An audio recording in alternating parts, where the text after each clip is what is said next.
پریشان ہوں، اسے اب کون اٹھا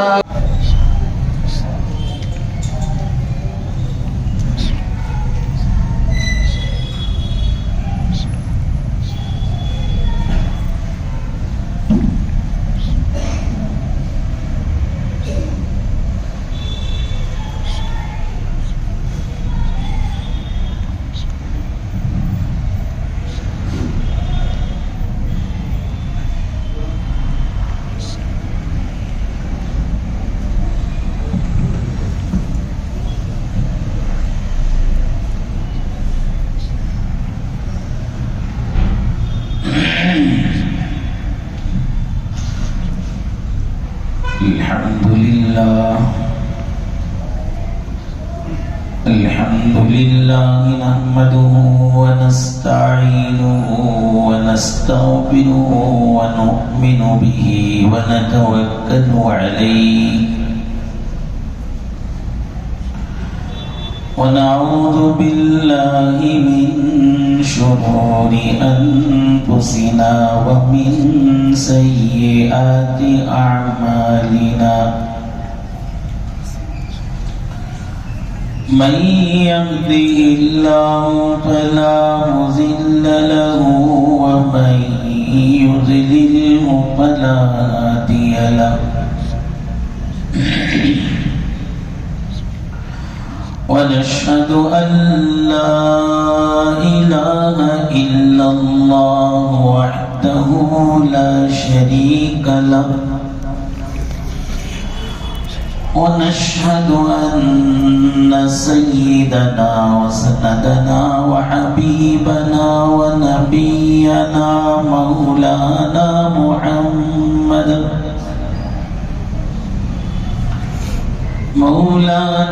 محمدا عبده ورسوله أرسله بالحق بشيرا ونذيرا وداعيا إلى الله بإذنه وسراجا منيرا وصلى الله على النبي وآله وأصحابه وبارك وسلم تسليما كثيرا كثيرا أما بعد فقد قال الله تبارك وتعالى في القرآن المجيد والفرقان الحميد أعوذ بالله من الشيطان الرجيم بسم الله الرحمن الرحيم قل إن كنتم تحبون الله فاتبعوني يحببكم الله ويغفر لكم ذنوبكم والله غفور رحيم آمنت بالله صدق الله مولانا العظيم وصدق رسوله النبي الكريم ونحن على ذلك من الشاهدين والشاكرين والحمد لله رب العالمين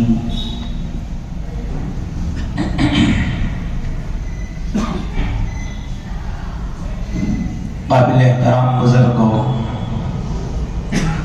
اور قابل قدر ملت کے نوجوان بھائیوں، عزیز دوستوں،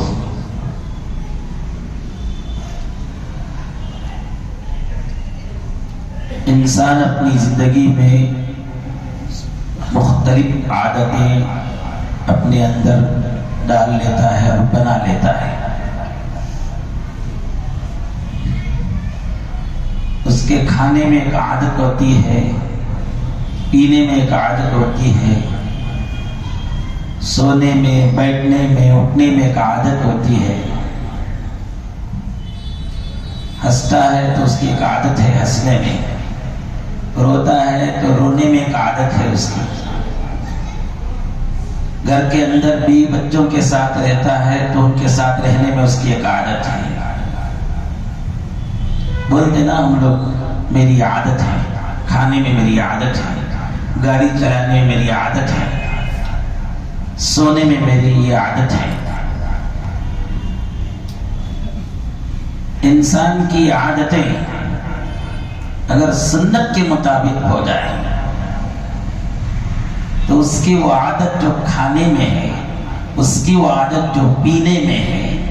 اس کی وہ عادت جو چلنے پھرنے میں ہے, اس کی وہ عادت جو تجارت میں اور ملازمت میں ہے, اس کی وہ عادت جو اس کے گھر کے اندر گھر کے باہر کی زندگی میں ہے, وہ عادت اگر سنت کے مطابق ہے تو اس عادت پر اسے اجر ملے گا, ثواب ملے گا, نیکیاں ملیں گی. اللہ کی طرف سے وہ عادت جو سنت کے مطابق ہے, اس سنت کی برکت کی وجہ سے اللہ کی محبت کا اعلان ہوگا اور اللہ کی طرف سے مغفرت کا اعلان ہوگا.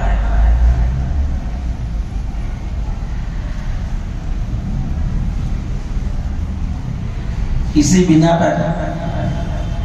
ہماری اس مسجد میں سنتوں کا بیان شروع ہوا ہے.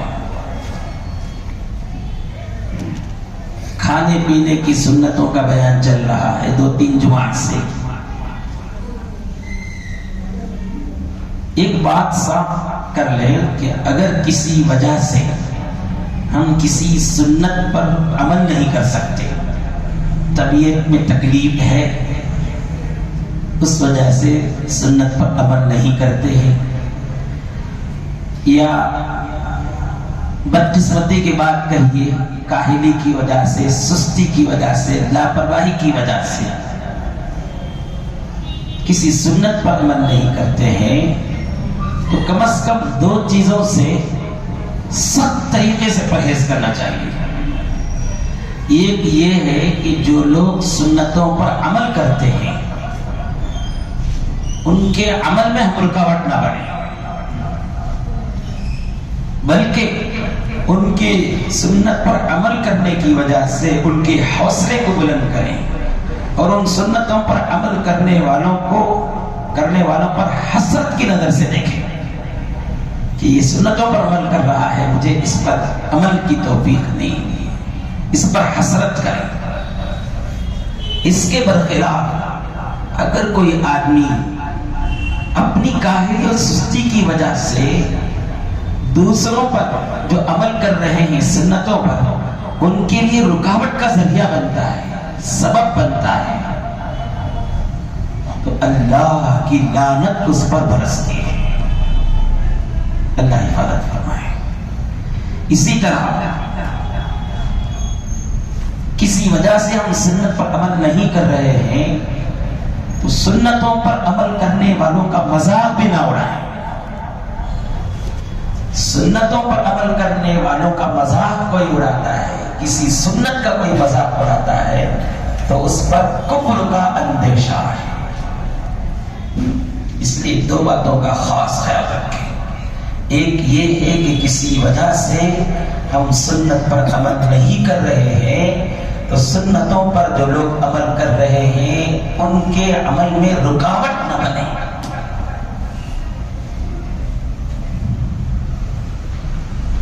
اور وہ جو لوگ جو سنتوں پر عمل کر رہے ہیں ان کا مذاق نہ اڑائیں. اگر ہمارا مذاق اڑانے کی وجہ سے کوئی آدمی سنت پر عمل کرنے کو چھوڑ دے گا تو چھوڑنے والے کو تو جو گناہ ملے گا وہ تو ملے گا ہی, لیکن جو ذریعہ بنا ہے چھیڑنے کی وجہ سے اسے بھی اس کا وبال برداشت کرنا پڑے گا. بلکہ اگر ہم کسی وجہ سے کسی سنت پر عمل نہیں کر رہے ہیں تو سنتوں پر عمل کرنے والوں کا حوصلہ بلند کریں اور ان کو دیکھ کر خوش ہو کہ یہ لوگ سنت پر عمل کر رہے ہیں, اور ان کو دیکھ کر حسرت کریں کہ مجھے اس کی توفیق نہیں ملی. اس کے برخلاف کوئی رکاوٹ بنتا ہے یا مذاق اڑاتا ہے تو اس سے متعلق میں ایک حدیث مثال میں بیان کر دوں، اللہ کتنے ناراض ہوتے ہیں۔ مسلم شریف کی روایت ہے، حضرت ابی ایاز سلمہ بن عمر بن اکوع رضی اللہ عنہ روایت کرتے ہیں ان رجلا اکل عند رسول اللہ صلی اللہ علیہ وسلم بشماله فقال كل بيمينك قال لا استطيع قال لا استطاع منعه الكبر فما رفعه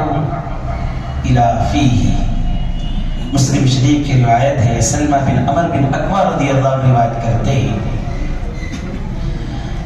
کہ ایک آدمی رسول اللہ صلی اللہ علیہ وسلم کے سامنے بائیں ہاتھ سے کھا رہا تھا، بائیں ہاتھ سے۔ رسول اللہ صلی اللہ علیہ وسلم نے کہا کہ کل بیمینی، سیدھے ہاتھ سے کھاؤ، دائیں ہاتھ سے کھاؤ۔ وہ آدمی غالباً منافق تھا، ظاہری اعتبار سے وہ مسلمانوں کے ساتھ رہتا تھا، ظاہری اعتبار سے کلمہ پڑھتا تھا، اندر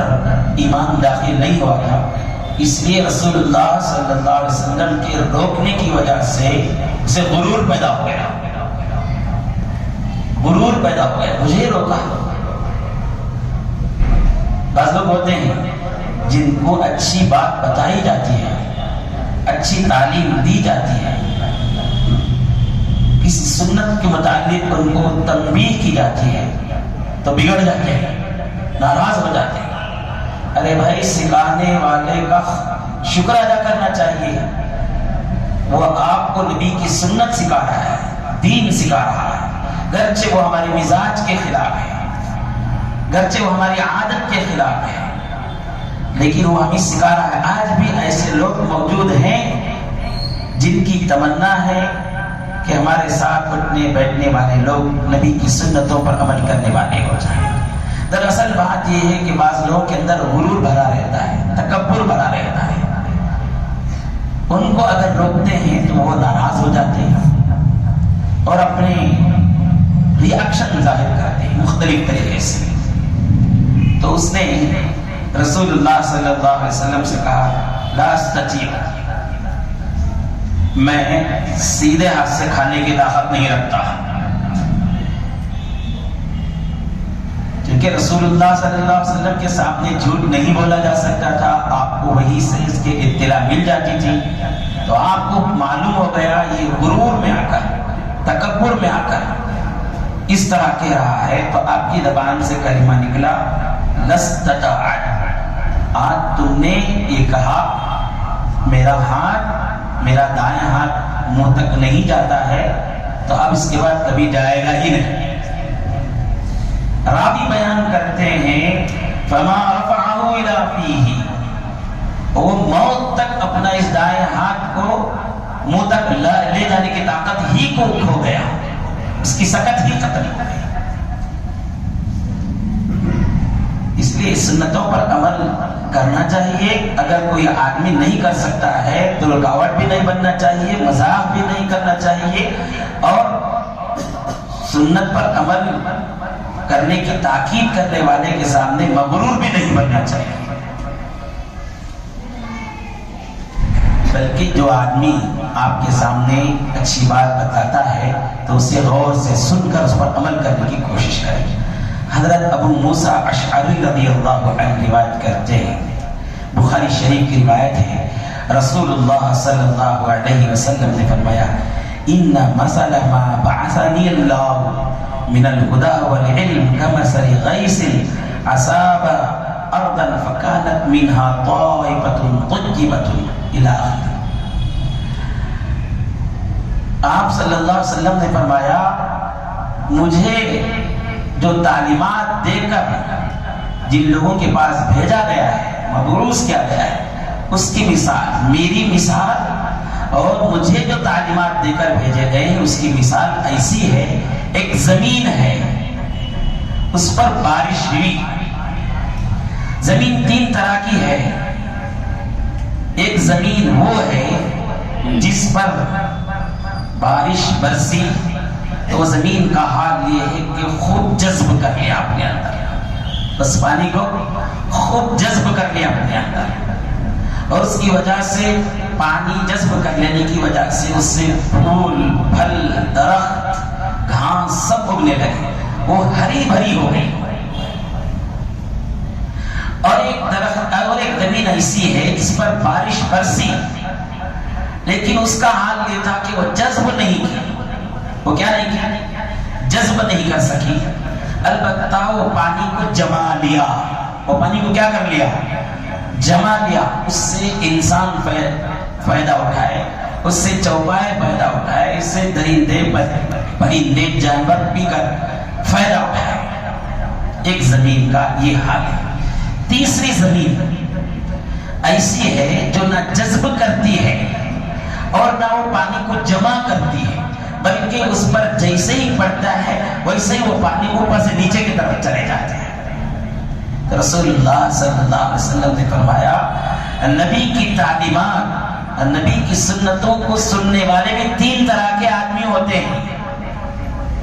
ایک کا حال یہ ہے کہ نبی کی تعلیمات کو سنتے ہیں تو جیسا زمین پانی کو جذب کر لیتی ہے ویسے نبی صلی اللہ علیہ وسلم کے تعلیمات کو اپنے اندر لے لیتے ہیں اور اس پر عمل پیدا ہو جاتے ہیں۔ پہلے زندگی میں زکوٰۃ نہیں تھی، اب زندگی میں زکوٰۃ آ گئی۔ پہلے زندگی میں حج نہیں تھا، تعلیمات کو سننے کے بعد حج کی توفیق ہو گئی۔ پہلے زندگی میں نماز نہیں تھی، اب نماز کی عادت بن گئی، نماز کی عبادت زندگی میں آ گئی۔ پہلے زندگی میں چغل خوری، بغض، حسد، بغض، کینہ پڑا تھا، نبی صلی اللہ علیہ وسلم کے تعلیمات کو سننے کے بعد اپنی زندگی سے حسد، بغض، کینہ ختم ہو گیا۔ پہلے زندگی میں سود خوری تھی، رشوت خوری تھی، جھوٹ تھی، نبی صلی اللہ علیہ وسلم کی تعلیمات کو سننے کے بعد سچ بولنے لگا، سود خوری کو چھوڑ دیا۔ تو جیسے زمین پانی کو جذب کر کے ہری بھری ہو جاتی ہے ویسے ہی مسلمانوں کا ایک طبقہ ایسا ہے، ایک جماعت ایسی ہے، وہ ایک ایک سنت کو سنتی ہے، ایک ایک تعلیم کو سیکھتی ہے اور اپنے اندر لا کر اپنی زندگی کو جنت میں داخلے کے لائق بنا لیتے ہیں، اپنے آپ کو جنت میں داخلے کے لائق بنا لیتے ہیں۔ اللہ مجھے بھی اور آپ کو بھی ایسا بننے کی توفیق نصیب فرمائے۔ اور ایک جماعت اور ایک طبقہ ایسا ہے جن کا حال یہ ہے وہ اچھی طرح سے سنتے ہیں، سمجھتے ہیں اور معلومات کا ذخیرہ بھی ان کے پاس حاصل ہو جاتا ہے۔ جیسے زمین میں پانی برستا ہے تو خوب جمع کر لیتا ہے، ویسے خوب تعلیمات کو جمع کر لیتے ہیں لیکن وہ عمل کسی وجہ سے نہیں کر سکتے۔ لیکن ان کے طرف سے فائدہ یہ ہوتا ہے کہ وہ اپنے درس و تدریس کے ذریعہ، اپنے خطبات کے ذریعہ، اپنی دعوت کے ذریعہ، اپنی تبلیغ کے ذریعہ، اپنے واعظ و نصیحت کے ذریعہ اپنی اولاد کو، اپنے بچوں کو، اپنے پڑوسیوں کو، اپنے دوستوں کو، اپنے خاندان والوں کو، اپنی بیوی کو، سب کو سکھاتے رہتے ہیں۔ ان کے طرف سے نبی کی تعلیمات ان کی زندگی میں جاتی ہے، ان کے طرف سے نبی صلی اللہ علیہ وسلم کی سنتیں ان کے اندر جانے لگتی ہیں۔ یہ آدمی بھی، یہ طبقہ بھی ایک حد تک بہتر ہے، اس لیے بہتر ہے کہ وہ اس کی دعوت کی وجہ سے، اس کی تبلیغ کی وجہ سے، اس کے بعد نصیحت کی وجہ سے، سنتوں کو سکھانے کی وجہ سے اللہ ایک دن اسے بھی عمل کی توفیق دے دیتے ہیں، اسے بھی عمل کی توفیق دے دیتے ہیں۔ کتنے مرتبہ ایسا ہوتا ہے کہ ہم کسی چیز کو بتاتے ہیں، اس سے پہلے ہماری زندگی میں نہیں، کسی چیز کو ہم بتاتے ہیں، بتانے کے بعد دماغ میں بات آتا ہے، دماغ میں بات آتی ہے کہ ہم نے فلاں کو بات سکھائی تھی اور ہم اس کے خلاف عمل کر رہے ہیں، شرم محسوس ہوتی ہے، تو پھر ہم بھی اس پر عمل شروع کر دیتے ہیں۔ عمل کی توفیق دعوت کے صدقے سے، عمل کی توفیق تبلیغ کے صدقے سے، عمل کی توفیق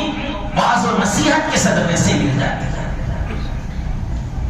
تو یہ بھی قابل قدر طبقہ ہے۔ ایک تیسرا طبقہ ایسا ہے جن کا حال یہ ہے کہ وہ سنتے ہیں، ایک کان سے اور دوسرے کان سے نکال کر پھینک دیتے ہیں، ان کا مقصد سننے کا ہی، ٹائم گزاری، کان کی لذت، دماغ میں تعیش، اور کبھی کیسا بولتے ہیں دیکھیں گے، ان کے بولنے کا ڈھنگ کیسا ہے، یہ سب لے کر